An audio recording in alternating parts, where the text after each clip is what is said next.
Directors say they're disappointed with the team's recent form. The final score came yesterday when Gillingham lost 6-0 to Aldershot, their worst defeat in 3 years. Andy Stegel reports. At Keith Peacock's home, it hardly seems like the season of goodwill, though well-wishers haven't stopped ringing. But the facts are only one league win in 2 months, and despite the Christmas spirit, after 6.5 years, Peacock's career at Gillingham is over. No, there's never a right time. For the fact that it's Christmas, it hasn't been a particularly happy Christmas, obviously, with what's happened today. But there's always 1988. How can you be so charitable? I can't believe it. Because it is, I don't feel mistreated. I don't feel badly treated. So ends one of the most consistent managerial records in the lower divisions.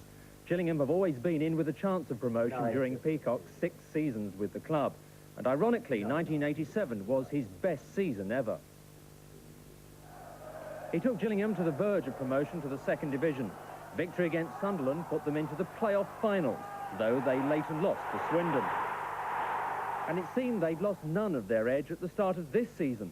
They thrashed Southend 8-1 and then scored 10 against Chesterfield, a club record. But for the Little League clubs, promotion is everything. Gillingham are now languishing in mid-table. Peacock hasn't delivered, and now he's being sacrificed. I'd like to have been there. I'd dearly love to have steered them into the 2nd division, but it's not to be.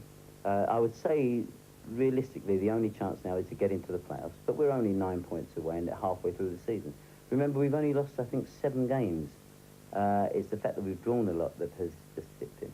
And we've got good players at Gillingham. I keep saying we have to get out of that habit. But there are good players at Gillingham, and I'm sure once the side gets settled again, that they'll do very well. And I'm right behind Gillingham. I want them to do well. I want them to get in the 2nd division.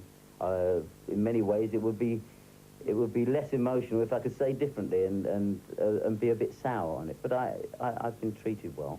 I've got on well with the players. The respect they showed me at the end was very moving.